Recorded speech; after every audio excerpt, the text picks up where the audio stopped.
Welcome, innovators, business owners, entrepreneurs, technology experts, academia, government R&D communities, and members of the North Carolina innovation ecosystem.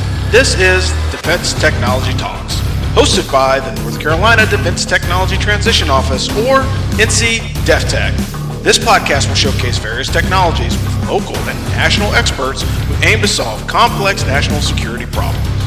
In the coming weeks, we will highlight North Carolinians with the potential to, or those that have positively contributed to enhancing the capabilities of our warfighters, law enforcement, and first responders. We will also feature government leaders in research and development who have helped shape the future in this domain. These podcasts are just one of the many free services provided by the North Carolina government to assist the North Carolina innovation ecosystem to thrive and provide solutions to our nation.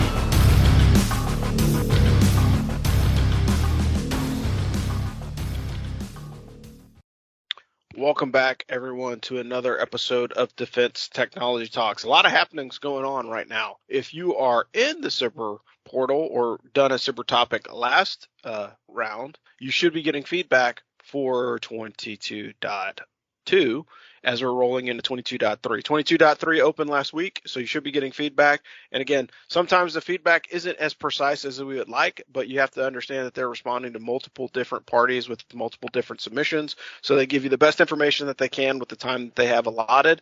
And you as the person that's submitting has to make the changes to your presentation to give yourself the best opportunity to win with the government. But without further ado, I'll pass it over to Bob, and we'll talk about some other opportunities that are coming soon that you can pitch, provide your information, and give yourself the best opportunity to win a chance to participate in the government. Bob, over to you. All right. So welcome back to another DefTech Live. We cover these opportunities every week, either at the coffee call or on these discussions. So we're really glad you take time to join us. Like Rob said, there is a lot happening. We're going to cover some events, some highlights that are happening, some opportunities through the Navy, some cyber training that the Air Force and Navy are partnering called Blue Cyber to help really secure the defense industrial base and help to prepare companies to meet the NIST 800-171 minimum cyber hardening requirements and cyber compliance requirements in order to participate in the government space. You hear us talk about the threat quite a bit. Your intellectual property is at risk. So you have to take every measure possible to secure it. So we're going to switch to the Homeland quickly, and the Department of Homeland Security. Their Science and Technology Office has a great program called Silicon Valley Innovation Program. You can click on the link, learn more about them. They've got a long-range broad agency announcement, everything from transportation through border protection. So there's definitely an opportunity for each one of our companies, I believe academic institutions, to find your niche and to find your problem area. But let's highlight this SVIP Demo Week that they're going to host in 2023. It's coming up here really in just a couple of weeks up in DC. You can go through the website. We'll send this out. If you're on our network, you'll receive it. I recommend going, especially if you're in the computer vision, cybersecurity, data analytics, health tech, identity, language translation, and sensors. You're going to have an opportunity in breakout sessions. You're going to hear from the S&T folks, those who are making the acquisition decisions, and the Silicon Valley Innovation Program leadership. While I'm thinking about it, we had Arizona Research Institute reached out to us this week about their DARPA Connect. More and more, we're seeing these government agencies breaking down the walls, the barriers to entry to do business with these government agencies. So you should be going to events hosted by DARPA, industry days. If you want to do business with, or you've never done business with, Department of Homeland Security, from what we've heard from our companies, this is probably one of the easiest programs to get into and to be successful. There's no such thing as easy in the government space. However, just the streamlined process that SVIP and the Department of Homeland Security has worked is exceptional. So you can see the registration and the agenda for the day. What I think is neat is you're going to see the technology demonstrations. More and more, agencies are bringing in companies to demonstrate technology. Government doesn't know what they don't know. Technology is moving too fast. That's why technology scouting is absolutely an imperative. And we have our TIDE program, our tech scouting, full life cycle tech scouting from concept all the way through full-time live fire demonstration here in North Carolina.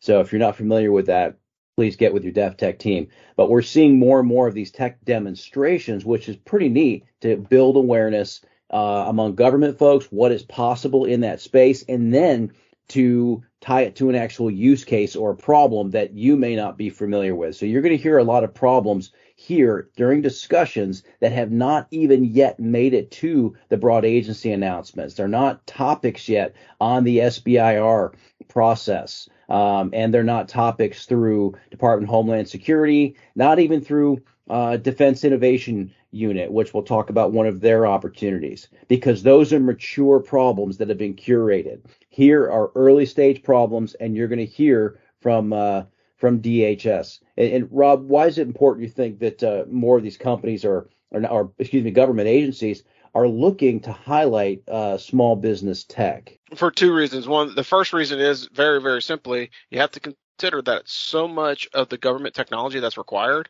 cannot be done by big business, or the flexibility and engineering that's required needs to go through a smaller business, because those smaller businesses are a lot more flexible and they're a lot more responsive to user feedback than some of the larger, more bureaucratic organizations. And so, again, a small change may seem like a small change to the end user, but if I'm dealing with a much larger corporation that has, front office and bottom line and marketing people and, CEOs and CFOs and all the other folks that are counting every widget, digit, and number, what it does is it puts me at a disadvantage being able to get the response that I need from, my client or from the organization that's providing it. And again, the government has set asides for small businesses in all large government contracts. So that is another opportunity, whether that be through teaming or through actually winning outright, for those small businesses to participate in the development of this technology. So there's two aspects to it.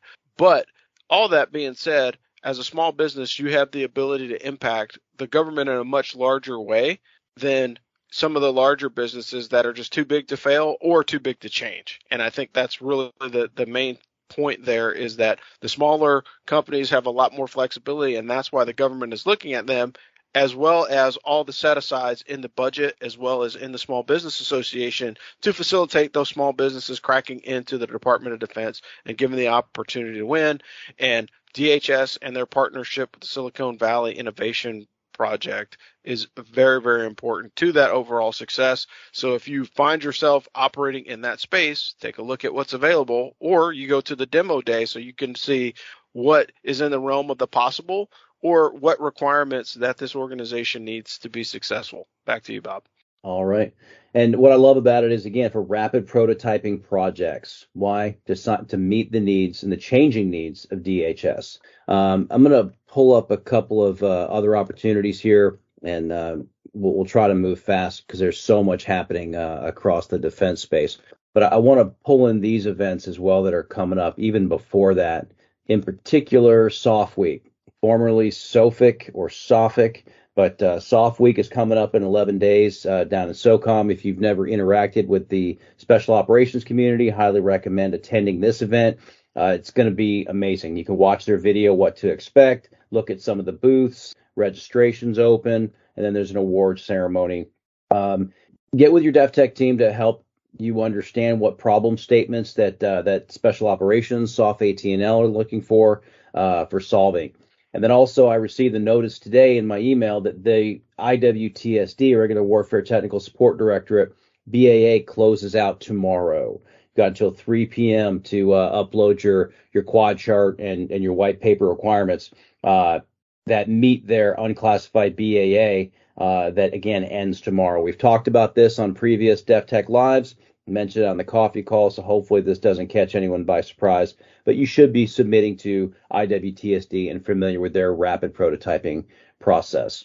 Another thing I want to highlight too is the Seed Fund Week that's coming up in May from the SBIR. You should be participating in the SBIR process. We're going to highlight some of the topic areas today. We'll talk about those. But you should be tracking these SBIR for basic and applied research for your phase 1 into prototyping phase 2, and of course commercialization phase 3. And Rob, what are your thoughts on these seed fund weeks and why it's important to attend these events to learn more about how the SBA funds early stage research? Yeah, so everybody needs money, right? And it takes money to make money. And if you're a small business, sometimes raising capital is one of the most difficult parts of being in the business space. And so by being able to kind of find your way into this organization and sit down in front of, a group of entrepreneurs, or fellow investors to find how to get money to do this. And whether that comes in the form of a SBIR, working as a small business innovation grant, whether that be working as a STTR with a university or academic institution, or finding some form of diluted or even, most perfect scenario, non-diluted capital that will put you over the top and allow you to continue to grow your business while producing your product. And again, the ultimate goal is to get to that phase 2 and then follow on to that phase 3, commercialization, dual use technology, so it can get out into the commercial space. Because again, we've said this a bunch of times before, but as a reminder, if you're only focused in on those low level phase 1, phase 2 grants that you can win, the government is going to possibly be interested if your technology is disruptive enough. But if it's not disruptive enough, you're taking a huge risk with your business trying to keep your doors open by winning SBIRs, particularly the phase 1s and phase 2s. But if you can demonstrate that commercialization path, what that does is that makes it interesting to the government, because they know for a fact that it's like, okay, we don't have to completely fund the development of this product. And because you don't have to completely fund the development of the product and you've already got the venture capital behind you, the phase 3s make it easier to scale. Plus, the other part of it is you're looking at a very limited opportunity. So, the Army on a good day at its top number maybe has 1.5 million people in it, and there's 300 million people in the United States. So if I can scale to make that into a commercial market where I can capture a larger portion of the population, then it just gives me a better chance of selling and making more money and then growing my business into a business that's going to be lasting over time. Again, we hear that number all the time, 33% of all businesses fail. But the reality of it is it's about 33% of them that also become household names over a 10 to 15 year period. So do you want to be one of those businesses that gets sold and absorbed into one of those larger standing businesses, or do you want to create something that is going to last and have that long-term impact over time? But I'll pass it back to Bob. All right. Told you there's a lot going on. This one just popped up yesterday. This is the new X-Tech search.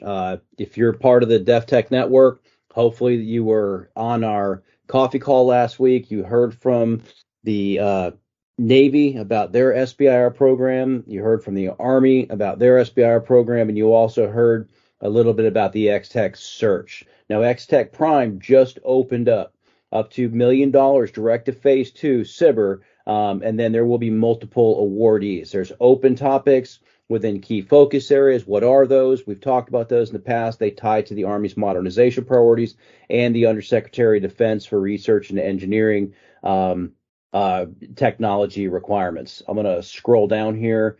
The focus areas, again, as Rob mentioned, seeking those novel, disruptive concepts and technology solutions. Here it is again, with dual use capabilities that assist in tackling the Army's current needs and apply to current Army concepts. What are those Army concepts? The multi-domain operations and the joint warfighting concepts. Again, the intent is to provide the Army with transformative technology solutions while enabling cost savings throughout the Army's life cycle. It's open with the following topics of artificial intelligence, machine learning, autonomy, climate and clean technologies, immersive wearables and sensors. And then you can go through and see what their definitions in each area are. But if you've never submitted, if you're in one of those technology areas, you've never submitted for X-Tech search, you must submit. We're having companies in North Carolina that are winning, that have got on a call with DEFTECH. We've talked about their submissions. We talked about these topic areas, what the use case is, and how they should approach their submission. And then now they're being down selected as the process continues. But the next phase is open. It opened yesterday, and it goes through June 7th. Now, there's up to 50 semifinalists. What does that mean? It means up to 50 companies are going to receive money, up to 30 finalists for the down select, up to 15K, and then you can see what the process is. And Rob, from your experience with X-Tech, especially with some of the recent wins that we've had, why should companies take a prize competition serious when there's so many other opportunities and submission requests that are out there that the government is asking for? Well, it says it right here on the slide, right? So if you win a phase one concept, you win $5,000. That's basically worth your time of implementing the submission, right? So if you're practicing these submissions, hey, give it a shot. There's 50 people selected. That's $5,000. If you scroll down, there's 30 additional finalists that can win up to $15,000. So you can make $20,000 by participating in X-Tech. You can get to and as you get through each one of those gates, guess what? You get closer and closer to more money.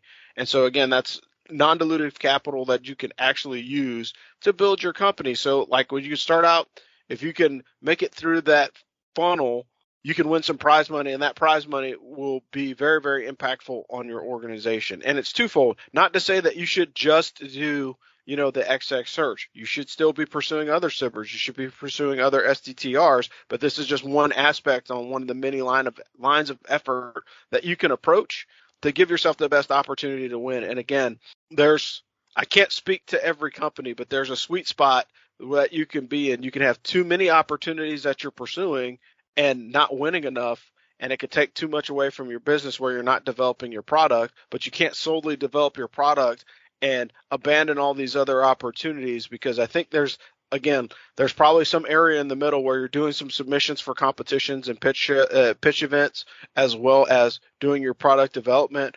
And believe it or not, the pitch event may crack open enough funding for you to hire an intern or to hire somebody to do additional pitches and additional competitions. So that puts you on the glide path to growing your company. And for the businesses that I know that are like one or two people deep, these competitions are incredibly time consuming. And so they're burning 40, 60, 80 hours a week just focusing on this competition as they're waiting for other opportunities to happen. Not to say that they can't, but it's a heavy lift when you're a single or, a sole proprietor or a very, very small business that doesn't have the staffing to continue to knock these out. But it's always great to see and hear anybody that wins these XX search opportunities, because again, really what they're trying to do is get you in front of investors. And that's ultimately what you want to do. And I know companies that have done 2 pitches and got lucky. And I know companies that have done 200 pitches and people still don't understand. And so the number of opportunities that you can create or the number of pitches that you have to do are usually tied to how well your technology translates into the space. If it's truly disruptive, you're probably going to have to pitch a lot. And the reason why I say that is because people are not going to understand the concept that you're getting at.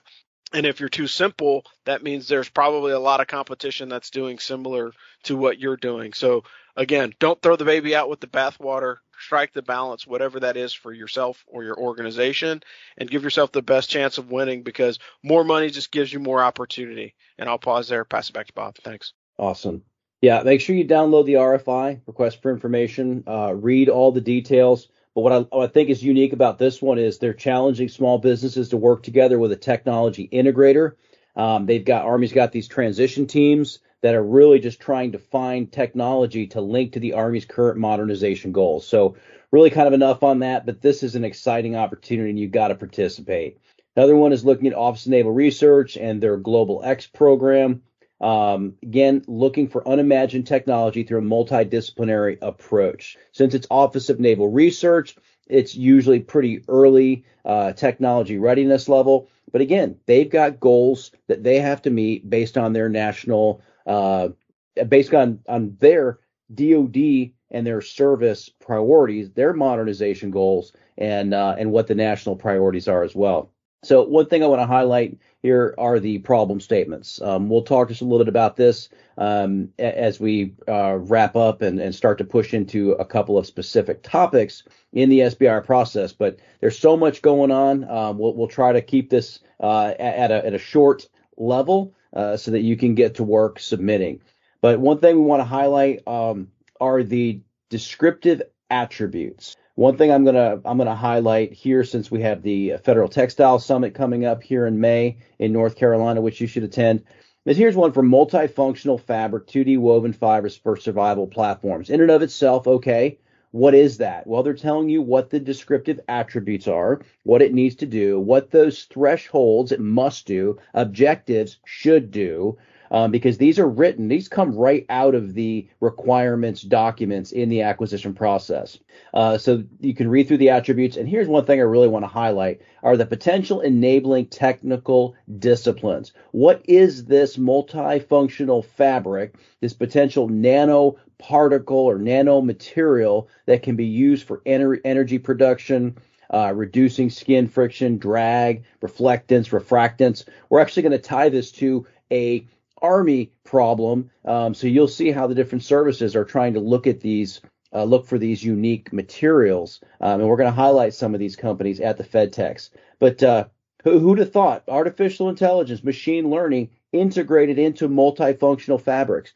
Absolutely. It's called convergence, power and energy generation through these fabrics. So, I mean, we could talk a lot on these, and I would love to, but let's cover some more ground. And Rob, any thoughts on this about why it's important for folks to pay attention to what the attributes are and the actual supporting disciplines? One of the things that we've seen, there's a lot of conversation about what's important. And so, for example, if I say textiles, many people think textiles are things that I can fit in a sewing machine, they go on my feet, or they go on my back.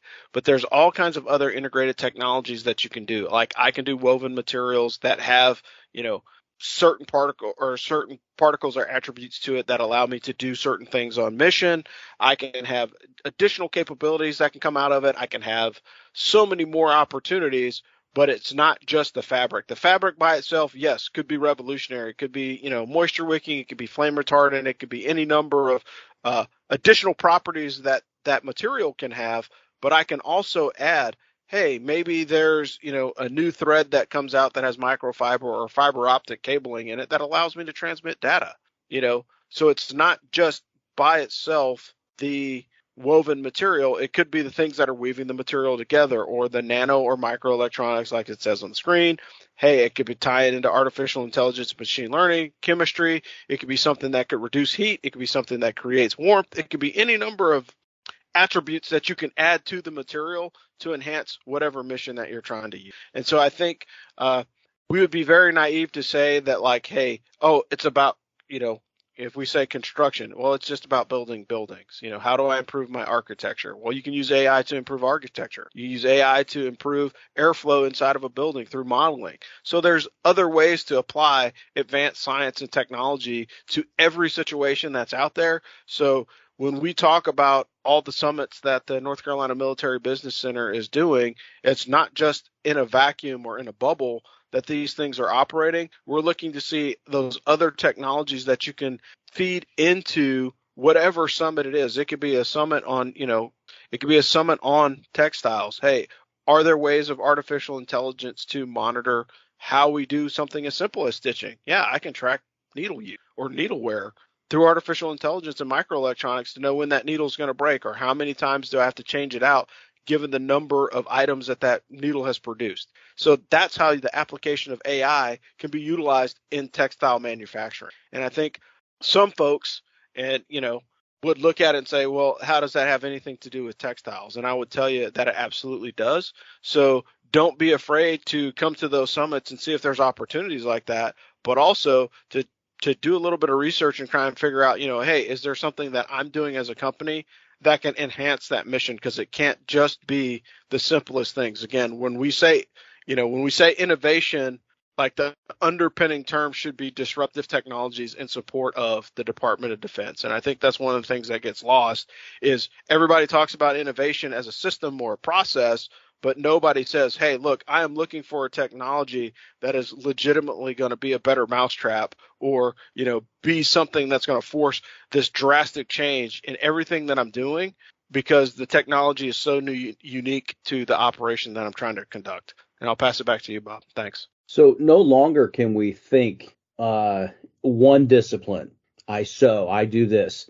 We've got to start thinking, what are the potential enabling technical disciplines? And we do that through the TIDE program, again, through our convergence methodology. So join in, set up a discussion, and let's help. Each one of these is a use case for this particular fabric. Help us to let us work with you to help you develop these use cases, and each one of these would be a unique individual quad chart.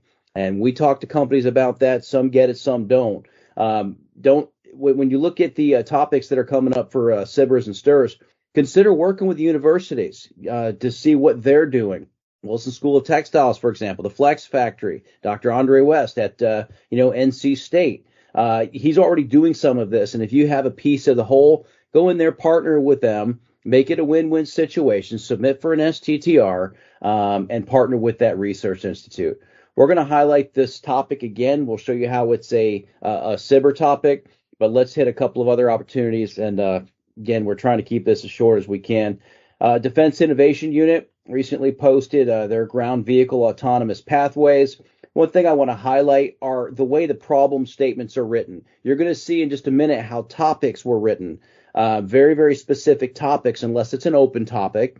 Of course, you saw on the Global X how the challenge problem statements were written. We're dealing in the problem space. A lot of this is pre-requirement. It may be they're trying to inform their requirements. You hear DefTech talking about that. What are they doing? Well, they're trying to build out those thresholds and those objectives as to what's possible, feasible, and achievable with technology.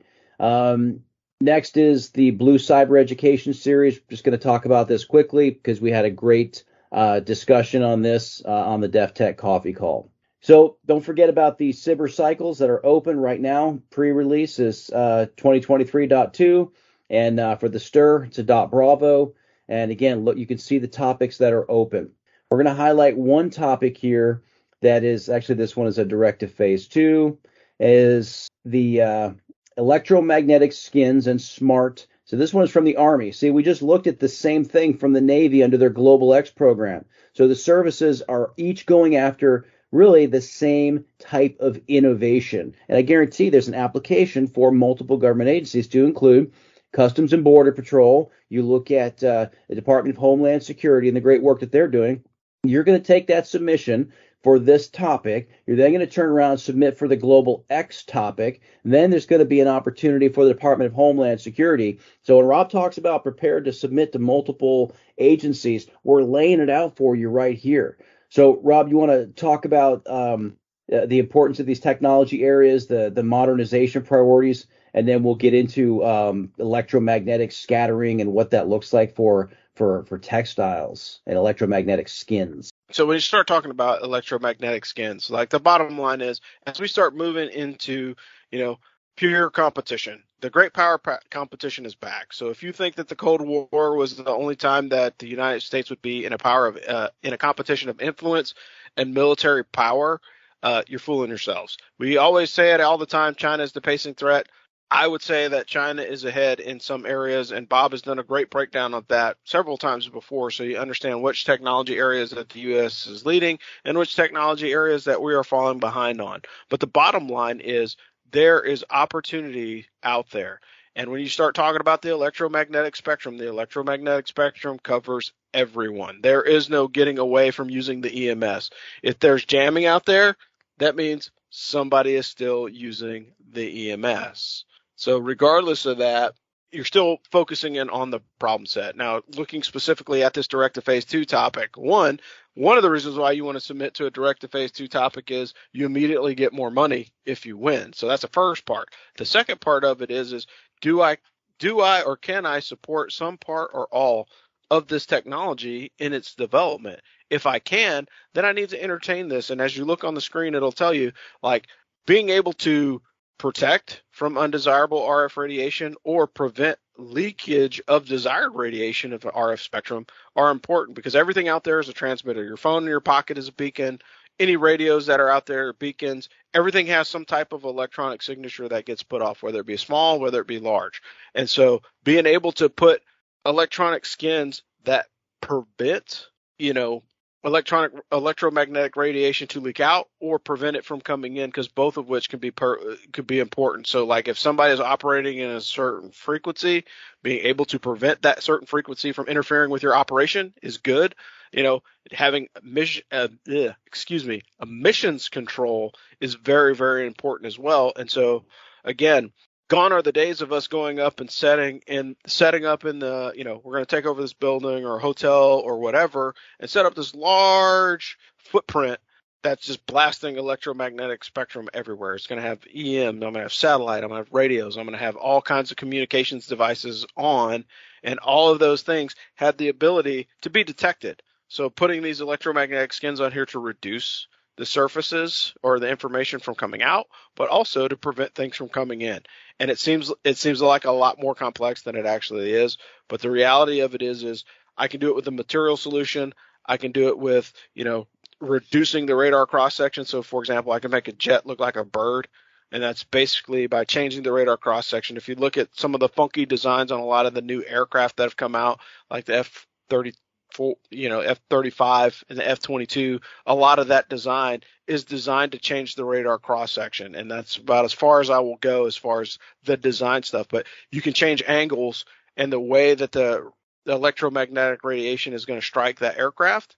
And, and you can do that with people, right? I can change the materials to make somebody look smaller or reduce heat or reduce, what electromagnetic spectrum is coming off of their radio when I'm wearing it with a uniform or whatnot. So there's so many ways that you can do it, but this topic allows, for two things. One, to reduce the radar cross section, reduce the interoperability of the spectrum. But the other aspect of it is it allows me to operate in those contested environments, which is a critical aspect of multi-domain operations. So as you're bringing airspace, cyber, and, land, sea, and air on here, it makes it incredibly difficult to manage all those frequencies. But the more stuff that I can add to my people and to my equipment to reduce my cognitive thought process about it, so I shouldn't have to manage it if I can do it autonomously or remotely through, some type of gear, it increases my survivability. That's a lot of talking, so I'll throw it back to Bob. But the bottom line is this is a great opportunity, and it hits more than just one equity in the department. Yeah, absolutely. Great laydown. Just want to tie one last thing. We always tie this into, and you saw it over and over again. It's tied to their strategy. It's tied to their modernization priorities. It's tied to their budget request. That's why we do these deep dives and these crosswalks, so you understand where the money is, where it's coming from, and what investments the services are willing to make. Remember, the FY24 budget it has been presented to Congress from the DoD, so that the president's budget is being reviewed. And remember, October 1 kicks off with the next fiscal year. So these dollars are being programmed now out to 5 years. But I just want to talk about a couple of these as we kind of wrap up. You saw it during the Army topic, tying it to the Undersecretary of Defense for Research and Engineering, technology investment, or critical tech areas. Is this integrated sensing and cyber? Not going to read through it, but because Rob did a great laydown on this. But you're starting to see the crosswalk and the nesting of where these requirements, these topics, and these problems actually stem from. So I think we'll wrap it up there, Rob. There's more we could talk about, folks, but this thing will be an hour long. But that's why you got to join us. Set up a call. Let's understand your tech. Submit your 4-block quad chart. Come to our events. Be there at FedTex. Get down to Soft Week. Go visit Department of Homeland Security and their event coming up in May. And you got to get to know these agencies and let DefTech be a part of your winning journey. Thanks. Yeah. So to wrap this up, I'm Rob out of the North Carolina Defense Technology Transition Office. My colleague Bob Burton. We talked a lot about a lot of areas. There's a lot of ground to cover, and I don't think we will ever be able to cover it all, or we would be streaming live for like the next 10 years. Just because of the amount of activity and the amount of changes that happen so frequently. So what I would ask you to do is take a toe dip, listen to this. If it makes sense to you, follow the links in the podcast description, because again, we post this on multiple platforms. So when it comes out, there's a lot of people that are like, hey, I can't find this cyber topic information that you guys talked about. Look in the podcast description, because that's where all the links are held. So if you're not looking in the podcast description, you're missing out on additional information that will help you narrow down what we're talking about. And so it'll help put you closer to the target through the use of those links. But otherwise, we are going to wrap this thing up, and we will talk to you guys very, very soon. This has been the North Carolina Defense Technology Transition Office, or DEFTECH, and we'll see you guys again next week. Thanks. Thanks for listening to this week's episode of Defense Technology Talks, hosted by the North Carolina Defense Technology Transition Office, or DEFTECH. The views expressed in this broadcast are solely those of the individual contributors. As indicated, DEFTECH does not take responsibility for those statements or opinions and accepts no responsibility or liability for any inaccuracy or omissions reported during this program. The content and interviews are fair use for instructional purposes and to build awareness for the North Carolina innovation ecosystem. The full version of this presentation has been uploaded to our Mobilize platform. Mobilize is just another free service provided to you to access more national security and business collaboration opportunities. You can sign up for more information at deftech.nc.gov. Join us soon for the next podcast coming to a platform near you. DEFTECH is a subsidiary of the North Carolina Military Business Center and receives its support from Fayetteville Technical Community College.